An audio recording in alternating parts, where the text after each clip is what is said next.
Hey, everybody. We're the panel. It's us. Look, We're we made it. here. So exciting to be here. I'm Lauren, and I've got some awesome people here with me. We're going to talk all about Wheel of Time trailers and teasers that we've received over the last, year and a half. It feels weirdly like it's been 10 years. And in other ways, Long time. It's been weird. But so why don't you guys introduce yourselves? I'm Lauren. I run a YouTube channel called Unraveling the Pattern. Jen, why don't you introduce yourself? I'm Jen. I am from Talk Around Riyadh, the Wheel of Time showcast. We're a podcast that focuses on television show news. So I'm very excited about this panel. Hopefully I'm Jake? ready for it. Yeah. Oh, there's so much to talk about. This hour is going to fly by. Yeah, I'm Jake from Fantology. We have a podcast and we're also on YouTube a little bit. Yeah. Awesome. That leaves me. I'm Jim, Fantasy for the Ages podcast. I do a podcast with my son, mostly focused on the Wheel of Time, and we talk about other fantasy stuff once in a while. But super excited to have a chance to talk about this stuff today. Awesome. Well, I'm so glad you guys are here. It's great to meet some of you for the first time. And let's just get into it. I'm going to share something from my screen really quick. Right here. Here we go. There it is. Hopefully everyone can see that. Okay. So we have received a lot of teaser trailers and stuff over the last, since September 2020. So I guess over the last year or so. But even back in 2019, we received some little hints at like a table read, and we had a few little things, some teased images of like the set of Emmons Field and some other cool things. But I think it would be best if we just focus on just the teasers. So I just wanted to review with everyone how many teasers we've actually received. Wheel of Time marketing team has been so amazing with us fans. I mean, really, especially these first few, they were all just for us, right? They weren't really pushing this marketing stuff to a big audience yet. So this is what we had. We had the Emmons Field one here. We got the audio one, and I freaked out about the symbol being backwards. That was fun. You and everyone else. We got the heron marked sword teaser, which was great. We got the Tom's guitar, which was a big change, and that was kind of no the first harp, hint. no harp, no harp. Yeah, that was kind of the first sort of like, oh no, they're making changes, and then obviously now we know. We got the one of my favorites is the concept art stuff that they showed us. And then, of course, the dagger. This was our first actual like footage from the show, which was really exciting. And then we got the Moraine clip, which was just very quick. And then we got that sort of accidental drop by the German Twitter account, which was like an alternate version of the Moraine clip where there was a Trolloc in the background, which was a lot of fun to talk about. Yeah. Can you read that? That's awesome. Unterschätze nicht der Feuer in diesen Turm. Totally. Yeah. And all the Germans listening just started throwing things at the screen. That was so bad. But yeah. That was fun, though. And, it quickly got taken down. It almost became a bit of a meme. We got the land teaser, which more footage. Then the Wheel of Time title sequence. Well, I don't know if it's actually the title sequence or if it's more like a marketing thing. But I love it. This is the kind of thing I do for a living, so I love that. And then on September 2nd, the big one, the teaser trailer, right? This was where we really got a ton of info and lots of shots. It was just amazing. And then just I think it was Friday, during the New York Comic-Con panel, we got the Wine Spring Inn clip, which was a very strategically edited clip from the first episode of the show. And then this week, just when we thought, like, okay, we've got enough to talk about for a week or two, they nearly killed me. I don't know about how you guys it was crazy. But we got, let's see, what do we get? We got the puzzle thing on Wednesday, which was crazy, where they released puzzles to a bunch of different content creators and community members.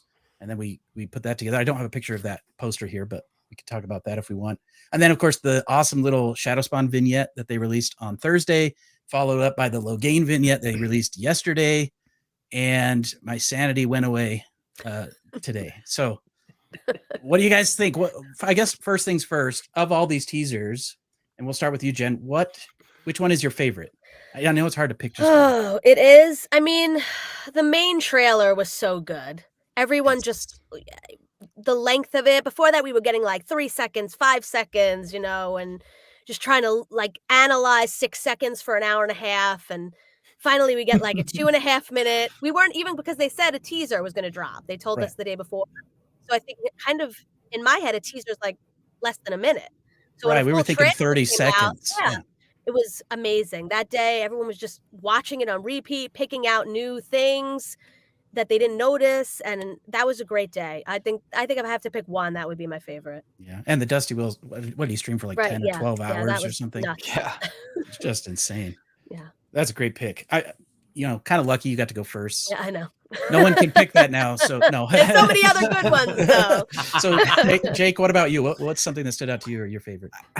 I mean, obviously that the first like trailer was so big. I like when Jen said, like I feel like every day there was like a new detail that one of the content creators found, like, oh, this is Shatter Logoth, or this is I don't know, just like all the different things, like, oh, if we look at this scene, how is this really edited? What's the real order here going on? And I loved all that theory crafting and diving in, trying to like figure it out. But right now, I think I'm leaning towards one of the more recent ones, the Shadow Spawn trailer. Oh, yeah. I just think that one was kind of the cinematography of that little teaser they did was so cool. And I think they really hyped up the kind of more creepy horror vibes that you can get from the Wheel of Time, which is something I was kind of looking forward to with the adaptation. So yeah, and I just loved all the special and practical effects you can see on the monster makeup and stuff. That was really cool for me. Oh yeah, great choice. And Jim, what about you? What did you like? Oh, I have to break the rule and go back to what Jen said. That original one on September 2nd. It was just fantastic. I know my son and I went ahead and put out an episode, like a lot of content creators did, covering what did we think of this. And then I had to try to explain to my wife, yeah, I know it's only 2.5 minutes and our episode is almost 2 hours. I know, but there's so much in it. And that's what I love about it. It revealed so much of the world, the quality that's going into this production, the nuances between, things straight from the book versus, oh, they're changing that. Oh, they're changing that. Ooh, what does that mean? And we got so much more to talk about. How many people lost a day of work? I mean, it was crazy. Yeah. So definitely loved it. Yeah, I think I lost maybe 3 weeks of work, if I'm being honest. I released 4 different videos just about that teaser. Mm-hmm. One, I broke down every shot as best I could, pulled out a bunch of details, but then I attempted to put everything in order, in like a sequential order of how I thought each shot was going to play out in sequence. And then a lot of people in the comments were like, you're so wrong. And so then I made a second follow-up video where I was like, okay, you're right. I made some mistakes. Let's tweak this a little. Then I made a video for like spoiler free for people who haven't really read the books. And then finally I made an entire video just talking about the one power in the teaser trailer. So I actually want to talk about that for a second. What are your reactions? We'll start with you, Jim, this time. What are your reactions to the portrayal, and including in the Logain clip, of the one power in these shots we've seen? All right. Well, I love the design of it. It's definitely different than what we would have thought of just from reading the books. Yeah. But they had to do something to put it visually out there. The fact that it's all one color, except for, the taint that we're seeing there with Logain, that they've gone the opposite direction. Those 2 colors, kind of work for me when you think of the ancient Aes Sedai symbol. Yeah. But it's got a real quality to it. The big question I'm left with it right now is, who sees that? Is it only the channelers and us, the viewers, who see it? Or is that something they're deciding is visible for everybody? And I don't think they've revealed enough for us to know that yet. Yeah. Great question. I've been speculating about that a lot myself, and I have a lot of thoughts about that. Jake, what do you think? Yeah, I guess just a preference this. I think I'm going to love the show no matter what, regardless of the quality, because it's Wheel of Time, Right. But I was at first a little put off by some of the scenes with the one power, mostly for just how it was kind of filmed. And then, but over time, I've kind of come to that same conclusion of, it's never going to be a perfect portrayal of it, because it's magic, and thinking back to how I envisioned things in my head when reading, it was never consistent. It was just, anyway, but yeah, now I'm really liking it and seeing those details. Like at first I thought it was just, oh, maybe Sidene is going to be black and Sidar will be white. But with the more recent Logain teaser, I can remember someone's video broke it down and showed how you can see the black come in after the white and representing the taint there. I was like, okay, this is cool. Like it might be different from what I was originally expecting, but you can tell they put a lot of thought into it, which to me it bodes well for the direction of the show. Absolutely. So I'm liking it right now. Yeah, great. What about you, Jen? What do you think? I like it a lot. Like everyone's saying, it kind of has to be visual. If they were just standing there and you saw nothing, it wouldn't work on television. And one other thing I noticed, I actually mentioned on our show last night, is if you see in the teaser trailer when Alana is channeling and she's catching the arrows, she kind of puts her hands up and steps back and kind of like takes the brunt. It's almost like she's feeling the arrows stop in air. And then in the Logain teaser, he doesn't even move. Doesn't even flinch. And there's a whole shield around him and he doesn't move one. Like I feel like that just shows the power level, the power difference between them. And I like that they're kind of doing that. Like I don't even have to move my hand and like the spears just like shatter on the shield. That's I cool. thought that was so cool. That's a great detail. I love that. Thanks. I'm adding that to my script. So just quote me. That's okay. That's great. You know, I've seen a lot of speculation about this. I obviously have my own thoughts. What you said, Jen, is so true. It's visual. This is a visual medium. It would be really boring if we just see a bunch of people like waving their hands around with no effects, right? Like you can't do that in a TV show or movie. So it makes sense to me that they have to kind of think outside the box. They can't completely go based on what Robert Jordan said. On the other hand, Robert Jordan described things in such detail. They could have probably followed some of those details a little differently. So my personal opinion is we still yet to see things like colored weaves. I think we'll get some of that, or at least the different 5 powers. I think it's kind of like we got to introduce this to the audience. We need to show that Sidar is white. Sidene is also white, but tainted, right? And then maybe as we start to learn more about how channeling works and things, we'll see some intricate weaves and some other things. So I'm kind of like holding out hope that they'll still show us some of those nuances, but overall, I'm really happy with it. And you know, there are some shots in the Logain teaser, for example, where he might be shielded. He's in a cage, but we don't see the shield. Yeah. So that may be that there are point of view moments where we aren't seeing it. Maybe it's because, like, for example, in that one shot where it looks like Matt is looking down at Logain in the cage, if that's what's happening there, you know, there's no visible shield. Another theory that I had about that is you see this shot of Moraine and Alana with the like shields in their hands, and then it shows this shot of the shield like building up around Logain. I was thinking that shot could be reversed, and what they're doing is they're building the shield and then it sort of settles over him and disappears. You know what I'm saying? So it's almost like they don't have complete control over that shield on him until it settles in, and then he's fully shielded, which is why when it's kind of surrounding him, you see that sort of blackness of the tainted Sidene inside of it, like he's partially shielded or something. That's my current theory. I think also when you see him in the shield in that one shot, you can't really see him.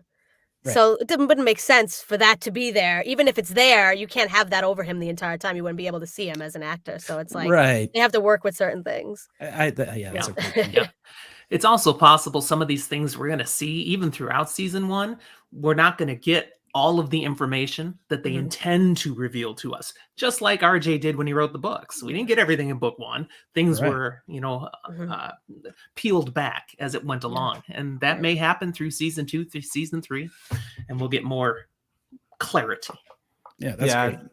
There's a lot of nuance with the One Power. I was just thinking of things like there's some plot important aspects regarding like tying off weaves versus maintaining weaves and the different flows of the 5 powers, like you guys said. And it would be cool to get more of that distinction later on. But I think, like you guys have said, I think it's a good idea to start off a little slow, introduce new viewers to the concept. Otherwise, it could be more like jumping into Malazan rather than Wheel of Time. Right. Just a totally different experience. You know, and another thing is, you know, Rafe mentioned in one of his Q&As at some point that the visuals of things like the One Power to some degree are dependent on the director. You know, they've talked about how the different actors have chosen how they want to do it. So it seems that Rosamund Pike wants to do sort of like hand gestures We see some of the other Aes Sedai doing that, but in Logain's case, I don't know if that was Alvaro Morte's choice or if that was a director choice for him not to move. I love Jen's idea that maybe it's because he's just that much stronger, and he's self-taught. Why use his hands if he doesn't need to, sort of a thing. But anyway, I like that there's sort of these differences and subtleties between the different characters. Maybe 3 seasons down the road or whenever, if we get there, the way channeling is portrayed will be totally different than in season 1, right? Jim, you had a reaction. What do you mean if we get there? Well, look, bite your tongue. I'm totally betting on it happening. I'm gambling everything on it happening. You never know. You never know.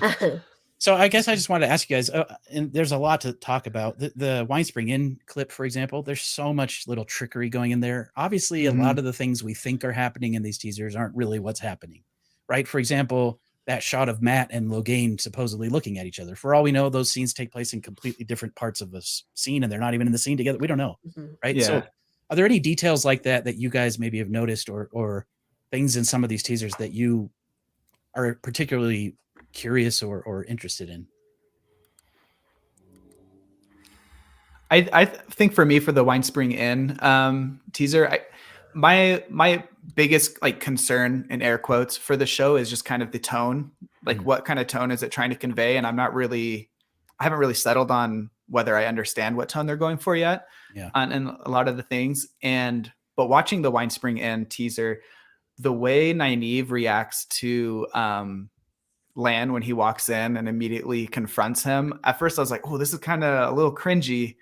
And then I was like, this is totally in character though. This is I don't know if it was intentional, but that is totally Nynaeve's character, to be kind of a little making other people feel awkward for her in some situations, and kind of going back to your question, my thought was, I hope people who have seen that teaser aren't put off by that at all, because it seems like this is intentional and this is really good character writing. So I love that. And this is something that's also important to point out. As many changes as we know there are going to be, and Rafe and the team at Amazon have been trying to prepare us, right, for all these changes. The thing that they keep going back to is we're trying to get the characters right. As long as these characters are right, it will feel like the Wheel of Time. And some of the order of things happening or how things are visualized or whatever, that stuff is, secondary to what matters most, which is getting the characters right. And I agree with you. I also think I have a whole theory about that particular thing. And I haven't released my Winespring Inn breakdown video yet because, as I said, I've gone insane this week. But there is a scene where Senbui is laughing. We see a clip of Nynaeve look to her left, not over her shoulder to the door behind her where the door is. And I've mapped out the entire Winespring Inn floor to prove this point. But basically, I think, we know that Nynaeve is bristly, especially about her station. She probably has that imposter syndrome. And I think that Senbui and others are probably laughing about her being a slip of a girl, this young wisdom. And I think she's reacting to that when she looks over first to the left. Then she's already bristling when Lan and Moraine make their way in. Her immediate reaction is go to that dagger, get between the villagers that she doesn't even think respect her, because that is Nynaeve, right? It's so perfect. She gets between them to protect them from this stranger that just entered. To me, it really does fit, as you mentioned. Any other comments on that, or does anyone want to talk about other details from teasers that they liked? Well, there was also the possibility in the Winespring Inn scene there that we don't know everything that will have happened already in the episode, but if they're sticking to the fact that there was rumors of a stranger around in a cloak, and now you just had a guy walk in a cloak, keeping the hood partly over. I mean, she's the wisdom. She steps up in defensive mode. And you can see others, at least the way they portray it, others had her back. They're all standing there, they're all staring, they're ready. Rand and Perrin are looking tough, buff up a moment there. Okay, so people are ready, but she's the spokesperson for protecting this town, and that looks like a threat based on what they may have already heard is out there. So that's the thought I went to. It wasn't just, hey, a stranger and I'm reacting. It was, we've heard about a cloaked stranger out in the woods. So that says maybe they did work that into what we're going to see in episode 1. Yeah, I love that. And I love that Moraine just totally walks right by her. I was This just gonna girl say that. is no threat. Sorry, go ahead, Jen. No, it's okay. It's just Yeah. perfect because I don't even think Moraine gives her a thought because Marin Alvear says, how can I help you or whatever her line is, Child. and she just walks past her. And in Nynaeve's brain, it's probably just like she just disrespected me. Now I hate her. Like it's just the beginning of the hatred for Moraine. Totally. And Moraine has probably no idea that she even did that. Yeah, I it's just love great. it. Yeah. Great So detail. that's another thing I love about that whole clip is while it is, I still maintain it is heavily edited to be a very quick promotional clip. I think they're Mhm. pulling from 2 or 3, maybe 4 different scenes actually in that quick clip. They do a really good job of setting up each of the characters, except maybe Matt, right? They do a good job of showing us all these little character dynamics, like the Moraine and Nynaeve problems, and like Marin Alvear and Egwene, and like all that stuff. I think was quite masterfully done for such a short clip. It does feel rushed, or the tone is a little off. I agree, but overall, props to them for being able to put all that into 2 minutes. Mhm. Yeah, it seems like and I don't know, I would really like to hear what some people who haven't read the books or aren't familiar with the characters feel like. But after watching it a bunch, it seems like, wow, this was a perfect showcase of the characterizations of these different characters in the Wheel of Time. And for fans of the series, I think it was like, oh, sweet. Now we get to see this tension between Nynaeve and Egwene already. And this is the first time Nynaeve meets Lan. And I don't know.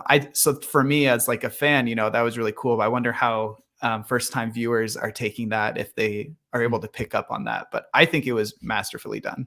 Yeah. I've got one more thing from the Winespring Inn, and that's just my wife just finished reading The Eye of the World for the first time because, hey, there's this show coming out and I'm going to be talking about it all the time. She figured she better read the book. You already Yeah. are, right? And then she watched that teaser, and the first thing she does, she turns to me and goes, well, that's not how it was in the book.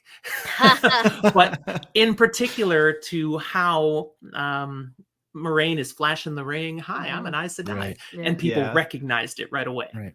That makes sense for the show. I get that, but that was different. And we're going to have so many of those as we go through the season, the series, all of it. But it's okay. It stayed true. And like you said, Lauren, we're going to build these characters true to character. And I think they're getting that right. Yeah, absolutely.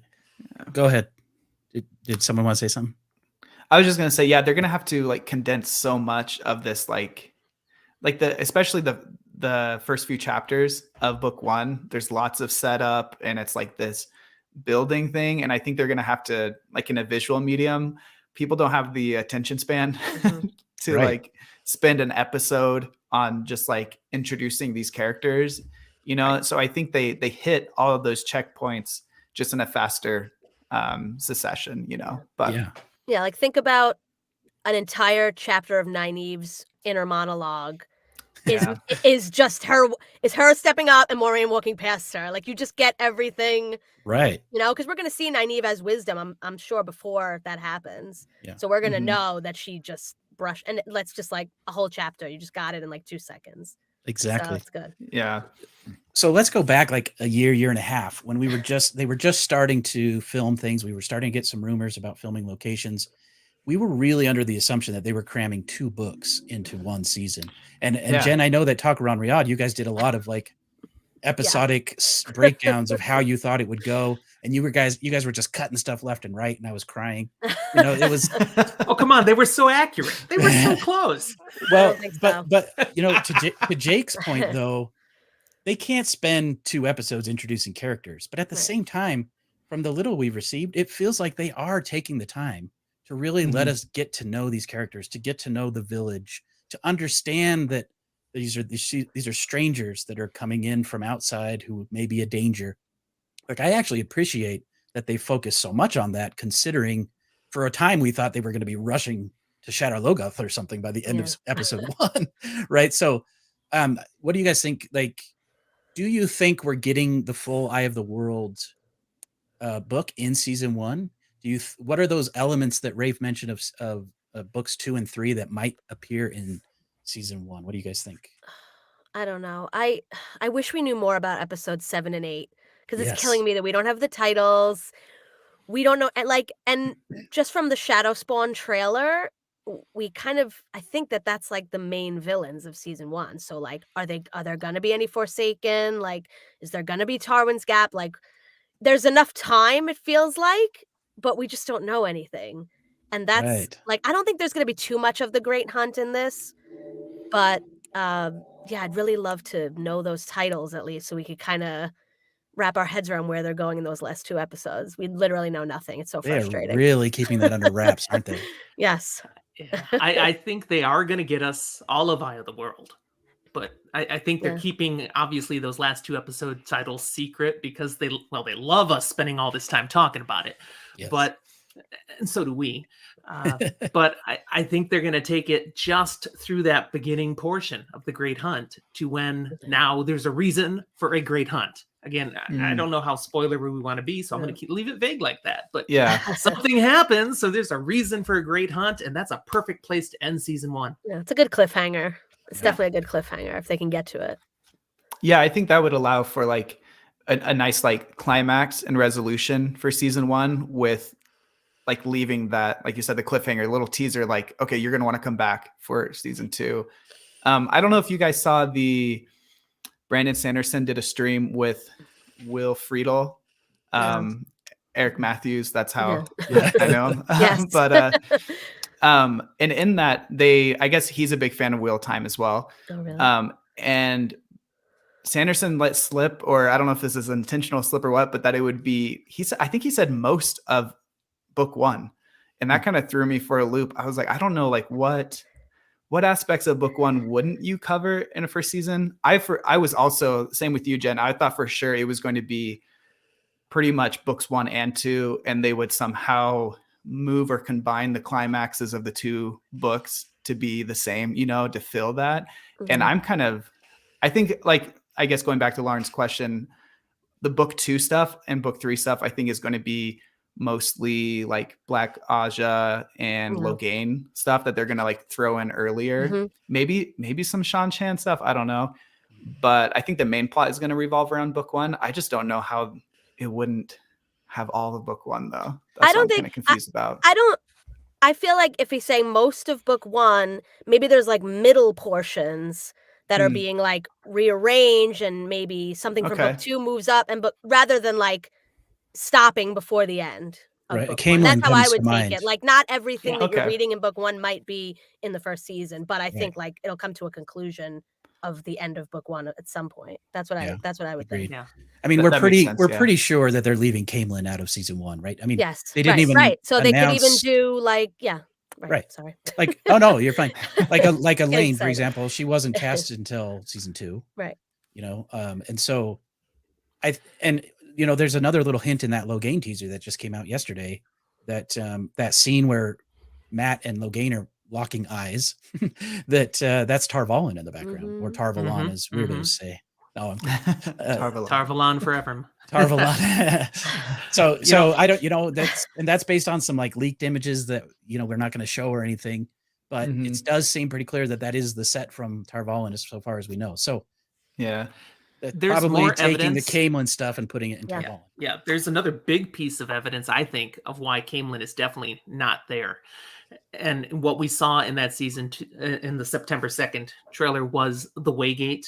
We had understandings that's what a Waygate was going to look like, and I'm not entirely sold with that being what a Waygate looks like, but I can learn to adapt. That's fine.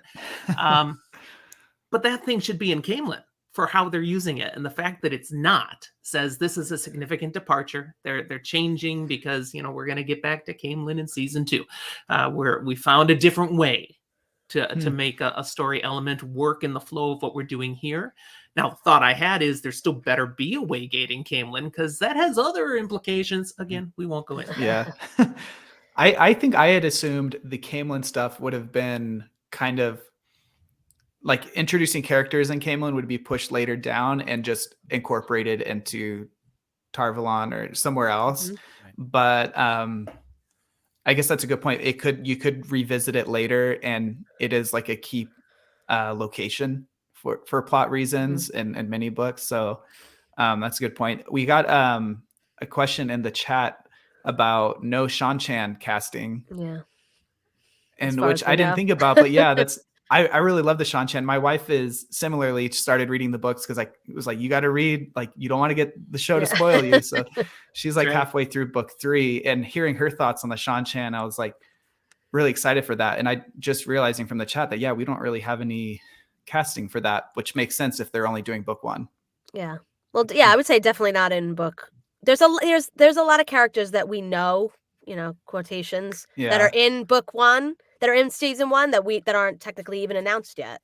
There's a lot of actors that, like, even the 2 that just were in that teaser trailer, with the Logain trailer, those 2 actors. I don't think those were ever official, were they? I think those were leaked. 3 of them. The guy who plays the king of Gildan, right, Miguel Alvarez and then Zeke the 2 Fernandez. Right, those guys we knew about, but we didn't know who they were. I think we knew one was the king, right? But other than that, the king of Gildan, or the King Arthur, it said, or something like that. So none of that was, and there's more that we have. There are leaks about Shinarans and stuff that we know, but not really. So if it's season 2, we're probably not even close to that yet. I just realized I didn't have chat open, so now I'm looking at chat. Are there any other questions in chat that I missed? They asked about Whitebridge. That's one of the things probably not in it. It's out, and I agree. Well, and not only that. That's, go ahead. Oh, go ahead. I was going to say, do you guys think that's out or moved? I think it's out. I think it's out. Based I on think it's small enough, it's not necessary. Yeah. Well, based on the comment that Rafe made about, like, cutting down locations, you can't have every little stop along the road. I feel like that stuff could happen in a different location. Right. There's 2 clips in the teaser trailer in particular that give us a hint that they're removing it. One is what appears to be just Matt and Rand leaving Shadar Logoth. They're on that mountainside. You can see Shadar Logoth in the background. And there was some question of whether or not that was Shadar Logoth, but I think it's pretty clear that matches up. There's no tower there. The river. Yeah. Right. And there's no Tom with them either. Doman. Right. And then also we know that there's that very short clip of Rand and Matt running away from someone in that other village. And, some people have speculated that that's the village where they maybe will meet Tom. Like maybe it could be like a Four Kings situation, or maybe there's a White Cloak there. I don't know. But my thinking is that's just one of maybe 2 villages they stop at. We know that in the concept art, there's that, it's like a ravine or whatever. I don't know what you call that. Mining village or something. Yeah, it's like a little mining village or something. Yeah. Not a ravine. Yeah. So, maybe that's the village where some of those things happen and takes the place of Whitebridge. My question is, do you think they'll introduce Tom just to kill him off by a Murdraw, like, very quickly after that? Yeah, I feel like if they're going to, like, delay the introduction of him, I don't know how you can pull that off well, unless it's just his whole arc is delayed, with the same timing. But I'd like to see him help them for more than 1 episode. You know what I mean? Yeah. Like, I think he's in 2 episodes. You think so? I think 2. Well, that's it. They could meet him in 1, when they come down from, they've climbed through the mountains.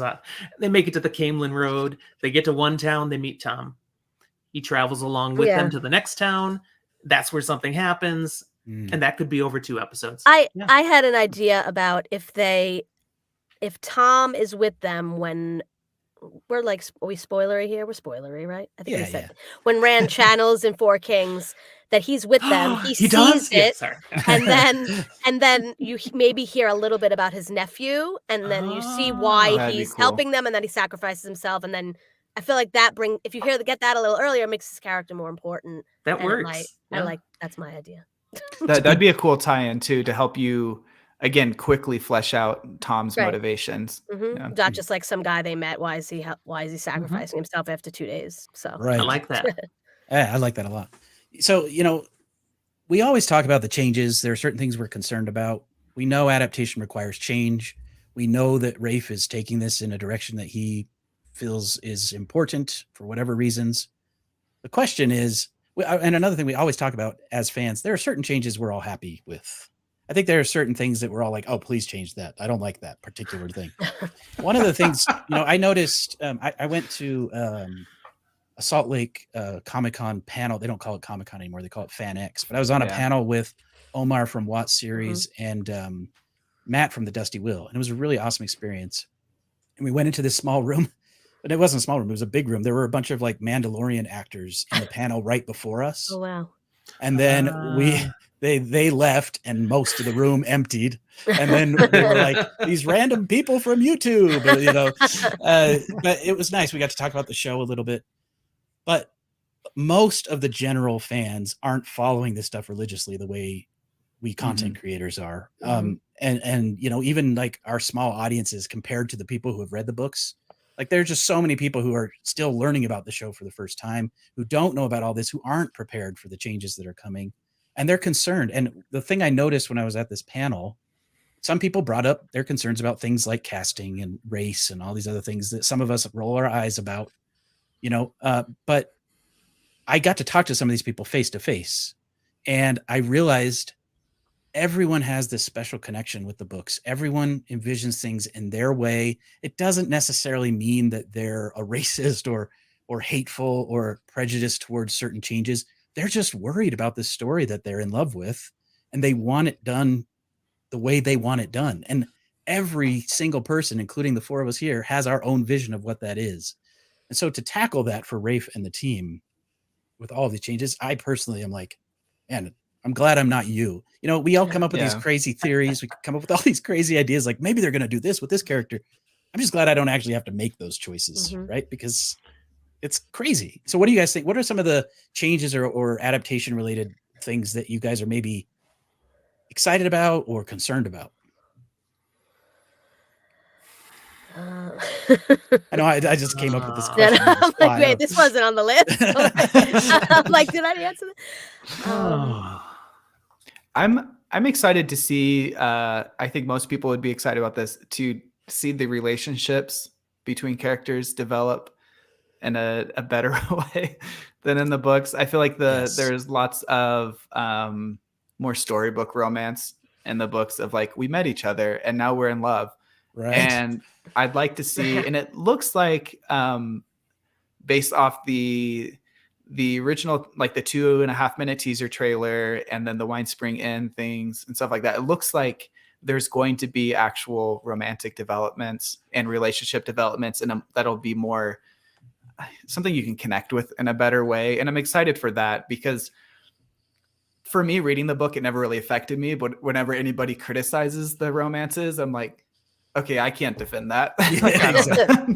You got a point, but it didn't bother me. And so I'm excited to see that change. So that way that could be a strong part, because I feel like the relationships themselves play really cool roles in the plot, but how they get there can sometimes be a little flimsy. Yeah, absolutely. I remember now the pattern of my thoughts was unraveling in my head, and I forgot why I started this whole thing, but it's because we were talking about Tom, and I was thinking, again, spoilers for the books, all the books. There is this very forced love relationship between Tom and Maureen, at least in my opinion. It's not, I know there's some subtlety to it, but not much. The fact that they're introducing Tom later, and possibly after Rand and Matt are already separated from Maureen, implies that Maureen and Tom may not even meet in the first season, right? That was possible when the whole group unites, that Tom will be there. Maybe. I don't think we've seen him in any shots, but it's possible, I suppose. So to me, that's one of those changes, like you mentioned, with the relationships, that I'm totally on board with. Let's just not even have Tam and Maureen be a thing. If anything, maybe Swan and Maureen. I know that might be controversial for some people, but to me, that makes more sense than Tom and Maureen. So yeah, relationships, I'm right on board with you. Anything else that you guys think could change or you're worried about changing? I have, I'm just like excited about seeing other points of view, especially in Eye of the World, getting more, like meeting Swan early, seeing what's going on at the tower. We're probably going to get like White Cloaks. Hopefully, maybe we'll get like scenes with them that are not, what's going on with them. So it's not just coming from like Rand and Perrin and I guess Nynaeve. Like we're seeing, like he said, he wants to make the world broad and start at the beginning, right, bringing in more characters. And I'm excited to see what's going on with other people at this point in the story. Definitely. I'm wondering, with what they're doing with Logain, I think there's a lot of good that can come from that. We're going to get a lot that is implied. It's referenced in the books, but it's off screen. We never got to see it.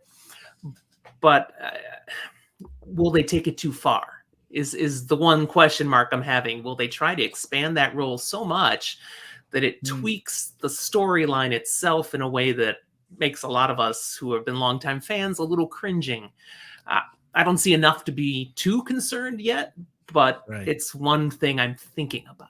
Yeah, it's like that metaphor of the train that if it's only off course by a few inches at first, pretty soon it's 1,000 miles off course, right? Like there is that concern that kind of like with Game of Thrones, they took certain creative liberties that kind of ruined some things in the end, right? Because they almost painted themselves into a corner. Of course, you could argue the actual Game of Thrones books also do that, right? But yeah, we don't have an ending there yet. We'll never have an ending. It's over now. There are no endings. Yeah. This made me think of like the most, I guess, infamous rumored changes I've heard about. I mean, have you guys all heard about like Perrin's potential wife? I'm so like, I'm like used to it now. Right. Yeah, like, I honestly, I've gotten like, I don't know. I honestly think it could be, I don't think it necessarily has to be his wife, but I think the idea of him kind of hurting somebody unintentionally that he loved in the very like first episode or two could be a good addition to help his plot arc go on. So I think that could work, but I'm interested in like how it would work in that. But they did say they're aging up the characters, so I think that can make sense. That's the one where I'm like, I don't know. That's a change that I would never have thought to make, and I can see some reasoning for it. But if it does end up being true, I'm not sure how that could go. Yeah, that's one of those things that I'm like cautiously optimistic about. But again, for us, we're so into it. Like Jen said, we're ready now. Yeah. Like if bring on Perrin's dead wife, like whatever.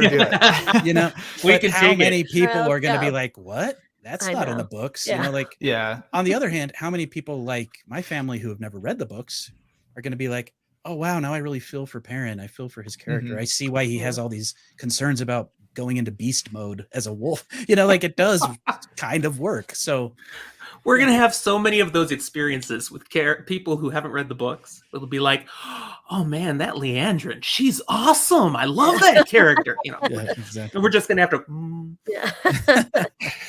All right, we've kind of veered off course a little. I realize we're supposed to be talking about teasers, and I'm so into it. This is what happens, right? That's okay. There's so much to discuss. I wanted to talk a little bit about the Logain teaser again, the most recent thing. Do you guys think that Logain will be the villain of season 1? Do you think they're setting him up to be a hero? What are your thoughts on that? I'm actually interested because it's gonna show, like, I feel like we really don't get anything of him in Eye of the World. It's just like a small little news, you see him and it's over. And you're really gonna see his motivations, his backstory, and you're gonna see, like, was he really wrong? Like, did the Red Aja come after him too hard? Like, how does this, obviously he's like killing people and taking over, but like, how did it start? So it's like, really, if he really thinks he's the Dragon Reborn, then like, is he any worse than like what Rand becomes? Like, just so it's gonna be, I'm really actually very excited to see how they show like everything that's happening to him during Eye of the World and beyond, because we know, you know, Moraine and Lan and Nynaeve now meet up with the Aes Sedai. That's a total out of left field, you know, not part of the plot of the book. So that's, it's gonna be so fun to watch because there's so much stuff that we don't know. Like, we know where it's gonna end, kind of, but like, it's just gonna be a fun ride for everybody. Journey before destination. Yeah. I think like you're saying, I don't know if this is the right word for it, but I think he could be a good like foil to Rand in the first season. I think they have a really good opportunity to show all of what Rand would be scared that he would end up being, you know, once he finds out, spoiler for book 1, that he can channel and is another alleged Dragon Reborn. And I think there's good ways to really make Logain be this type of villain. I don't think he needs to be the official antagonist of the series. From the posters, I do think they're going to be going more with Shadowspawn in general for that. But I think he could be this villain kind of in line with how I think in book 2, Perrin meets the the guy who had like ran with the wolves too much and completely became wolf inside a man, and how that was like, how that was like a moment for Perrin to really like reassess what's happening. I'm hoping Logain is used in that way, in a more in-depth manner of like, look at all this devastation caused by his channeling, look at what's like he's being captured, and like all of this, the effects of having dragon sworn, and that kind of conflict of he thinks what he's doing is right. You know, I think all of that could be used in a really good way for Rand. But going back to what you said earlier, Jim, I don't know, like, are they going to kind of run away with this, or is it going to be used in this very methodical, like well-constructed way? Right. I think it has the opportunity, from what we've seen so far, to really do kind of like you were saying, Jake, better illustrate for watchers, for viewers, the seriousness of a false dragon, and how people react to it, how the Aes Sedai come out strong to take care of this, so that then when it's revealed later that, oh, Rand can channel, he's the Dragon Reborn, it gives us a context for how he's going to take that about himself, how the world looks at this. It's so much better for us in the visual way that we're laying this out in a TV series. So I think that we're going to see that. I don't think we're going to be able to define him as a hero or a villain. He's just a guy who's doing his thing. Yeah. It's about the reaction to him and what happens. I think that's really what they're going to build on here. I love how it says at the bottom, at the bottom of his teaser, it says like the self-proclaimed Dragon Reborn. I just thought that was such like a nice little touch. shade. Yeah. I speaking of changes that we'd like to see, they talked in the first several books. I mean, we're in Rand's head so much, and he's so worried about this terrible thing he's about to become because he can channel. And I was just like, this is cool. I never really felt that threat, because you don't really see the devastation caused. I mean, I guess in the prologue you do, but you don't really understand what's happening in the original prologue. So I love the idea of paralleling, Logain's tragedy. I like the idea of making his story sort of tragic. Like, he had all this power and he realized, I can do something about this. Maybe I am the Dragon Reborn. And he went down this road, and the terrible stuff that happens to him could be kind of like a warning to Rand and to the audience, like, oh, this is bad news. So I totally agree. I like that idea. The question here is, will Logain face off with Rand at any point? When I was talking on the Dusty Wheel yesterday, James, I think from another J, look at all these J's names. James from Wheel Up Time, he had a crazy theory that Logain is actually in search of the Eye of the World. And there's what appears to be an eye on the ring on Logain's finger. And the clip is called "There's More to Logain Than Meets the Eye." So what if Logain is facing off with Rand at the Eye? Oh my God. Thinking that he is the Dragon Reborn, that the Eye will serve him. Only, surprise, it's Rand. Is that too out there? Is that too wow. crazy? And that's what they substitute, so there's no Forsaken in season 1. They could do that. Oh my God. It's crazy. That's crazy. It's a loony theory. Crazy. Mind blown. Wow. Oh my God. I don't know if I like that. No, I kind of like that all of a sudden. It was divisive on the Dusty Wheel yesterday, believe me. No. I like the part of Logain being in search of the Eye of the World. I don't know if I really want a face-off between those two groups there, but that does have some interesting potential, though. That could be cool. Maybe not so much a face-off as, okay, we're all here. Logain's going to take the power. It doesn't work, and it goes to Rand instead. Some people have suggested that one of the other weird things about the first book is, what is the purpose of the Eye? It's never really clear. Yeah. Is there a prophecy associated with it? That's not clear. Some people feel like they need to make the Eye a little bit more like Kalendor. It's that thing that the dragon, it's meant for the dragon and only the dragon, and it, so it could be that. I like the idea that Logain is actively trying to fulfill prophecy. I like that as well. And I'm trying to remember, I don't know if this is a theory I read or if this is canon, but that the Eye of the World was needed to, this could be completely off, so correct me if I'm wrong. that for Rand to learn to channel, he needed to be able to channel a lot to kind of give him that bump. And this was an untainted pool for him to kind of jumpstart his channeling journey.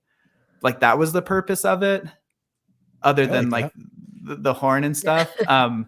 So which is kind of, I don't know, that could be real, but it's like not very explicit in the books. So I do like the idea, like you're saying, make the Eye of the World more explicitly plot important and have those prophecies around it. Something you said, Jim, about no Forsaken in season 1.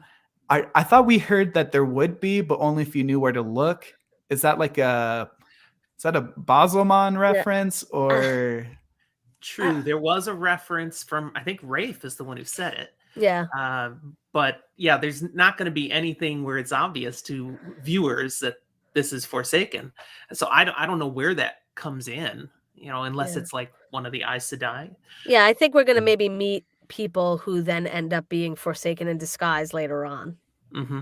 And the beauty of that, they could literally change their appearance. It could be other casts. It could be anybody, which is really a smart way to go about it. It's like Mission Impossible, pull off the mask kind of a thing. I'm just going to be mad if the Green Man doesn't kill somebody with his vines. That's just like my favorite part. And I'm going to be so mad if that doesn't happen. Did you guys see that Green Men? Yeah, me too. Like an army of green men. Did you see that crazy theory, that scene in the cave where you can see like the roots coming down through the top of the cave? Some people think that's at the eye, which to me that's insane because there are a bunch of Aes Sedai there, and there's the caged Logain there. Oh, I know what you're talking. Oh yeah. No, I don't think that's the eye. Now, there's something else that I still want to see, and I know we're hoping for yet another official real trailer before the series comes out, but we got to get some more Loyal. Yes, I want to know what the Ogier really look like. We see that one little thing we're pretty sure in the distance by the way gauge. Oh, there he is. But come on, help us out here. That's the one thing I don't think I've seen enough that I want to see. Thank you, and I'm glad you brought this up. I didn't realize how little time we have. Look, we just gabbed and it's almost over. Real quick. So I'm of the opinion that these little teaser drops we're getting now that are focused on things like Logain or Shadowspawn, I think we're going to be getting more of those leading up to the next big trailer. So what are some things that you guys think? I love the idea of having one focused on Ogier or Loyal specifically. What are some things that you guys maybe are looking forward to seeing in some of these little short teaser topic focused teasers? I'd really like to see one on Min. Ooh. And kind of see how, like, maybe you get like a quick visions, some of her visions. I'd really love to see that. And Loyal, I'd love to, but I don't know if they're holding him back for that first reveal in the show. I'm wondering if we've been so like there's been nothing. We've seen nothing of it. So they could also choose with those little teasers to introduce the White Cloaks, right? Yeah, and the Tinkers. It's two groups that we maybe wouldn't, have enough context otherwise as first-time viewers. Good point. Even Aes Sedai or the Amerlin. Jake.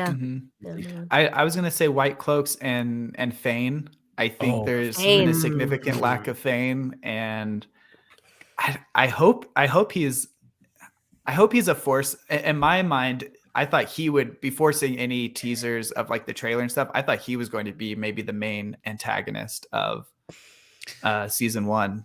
See, but I would personally think that they really want to keep that under wraps because in the first book, you never really think about Fane again. I mean, that's true. As an adult reading it, it's pretty obvious that the dirty beggar is Fane. But when I was younger reading that, like I was so thrown off when they revealed Pat and Fane had been chasing them through the ways when I was young. Yeah. So I wonder if they're gonna kind of be like, it was me, it was Agatha all along. Like I would love if they keep that really under wraps and we just assume he died on Winter Night. Yeah, maybe really benefits from a reread. Yeah. Maybe he's more of a season 2.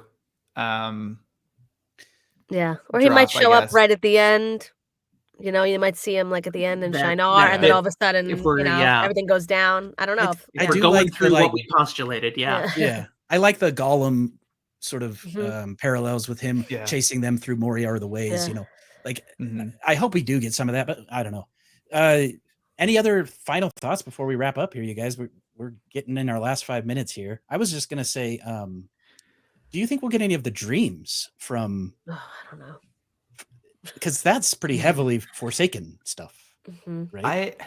I had this isn't my theory, but I had this theory that I had heard somewhere and kind of adopted it, that the sequence in the trailer of Egwene coming out of the water with the paint on her was a dream, like one of her dreaming dreams, not like a Tel'aran'rhiod dream. But Foreshadowing. I was hoping that would be like some foreshadowing there in the dreams. I haven't seen any evidence to keep like that theory alive, but I would love to see more dreaming, like you're saying. I'd love to have her arc contain more dreaming, and then slowly introduce the world of dreams. But I don't know how they can do that with portal stones and ways and everything. So much stuff. I think the world of dreams is going to be a big part of the show going on, but I could totally see them doing season 1 without introducing dreams at all. Yeah, it could work. Maybe Hopper will be exclusively through World of Dreams. I don't know. Interesting. Oh man, we haven't even talked about wolves and Elias and the whole Steppenwolf theory, which is one of my favorites. And now for hour 2. Steppenwolf. You guys know the Steppenwolf theory? No, I don't. I feel like I know it, but I never heard it called the Steppenwolf theory. That's funny. Well, I mean, Steppenwolf is, right. That's the play on words. Some people think that's why he's called Steppen. That he may fill the role of Elias after his Aes Sedai dies. Kareen Nagashi very likely will die. Right. We've seen even what appears to be a funeral. Yeah. So the idea is that he will then, in order to sort of cope with the death of his Aes Sedai, as warders need in order to not go crazy, he'll find the wolves and then he'll introduce that to Perrin at some point. That's a theory, which I personally love it. Also, he has half moon axes. He has 2 of them. And some people think that's how Perrin will eventually get his axe, because there is no hint of axes with Perrin in the early shots. And there was an official Amazon Prime post that said half moon blade axe, and it showed Steppen's axe on Instagram. So I'm really down for that. Yeah. Well, I think we've made it basically to the end. We wanted to just end this really quickly by talking about a big Wheel of Time convention that was just announced today. And there have been a lot of really amazing people behind the scenes working very hard to prepare for this. And there was a little bit of a social media snafu as we teased some secret, and some people got upset, and we apologize for that. That was not our intent, but we rushed to put this together, and I'm just so impressed with what everyone's done behind the scenes. I actually put this little teaser together to announce it today. This is WoTCon, which will be in July of next year. We're very excited about it, and we need a certain amount of money to be able to kind of start this off. And it has been incredible to see the support we've gotten. Last I checked, we had already made $9,000 today, and the goal is 12. So thank you all who have donated. What an amazing thing. We'll end this with that teaser. But before we do that, each of you one more time, just tell us where we can find you and what you do. You can find us at talkaroundriyadh.com, I believe. We're also on the Great Blight website. You can find us there, but we're also on Apple Podcasts, anywhere else you get podcasts. And we're on Twitter at Iran Talk. We're on Facebook. We're on Instagram. We're everywhere. So find us. And if you like show news, you definitely want to check us out.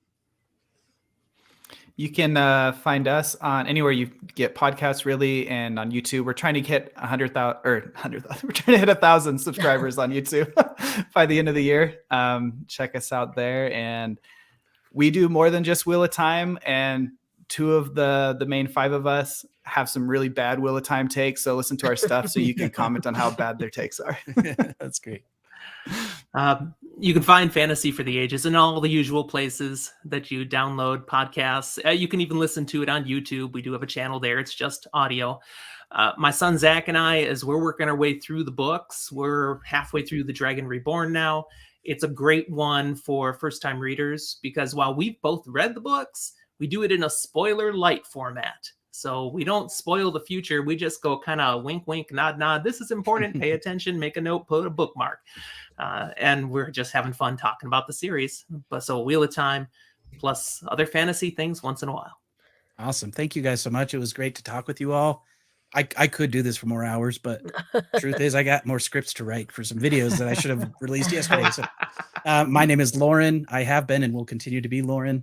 And I have a YouTube channel called Unraveling the Pattern. So please check that out. Thank you guys. We'll end it with the WoTCon teaser. So thank you. Bye. Thanks. You guys. Bye, guys.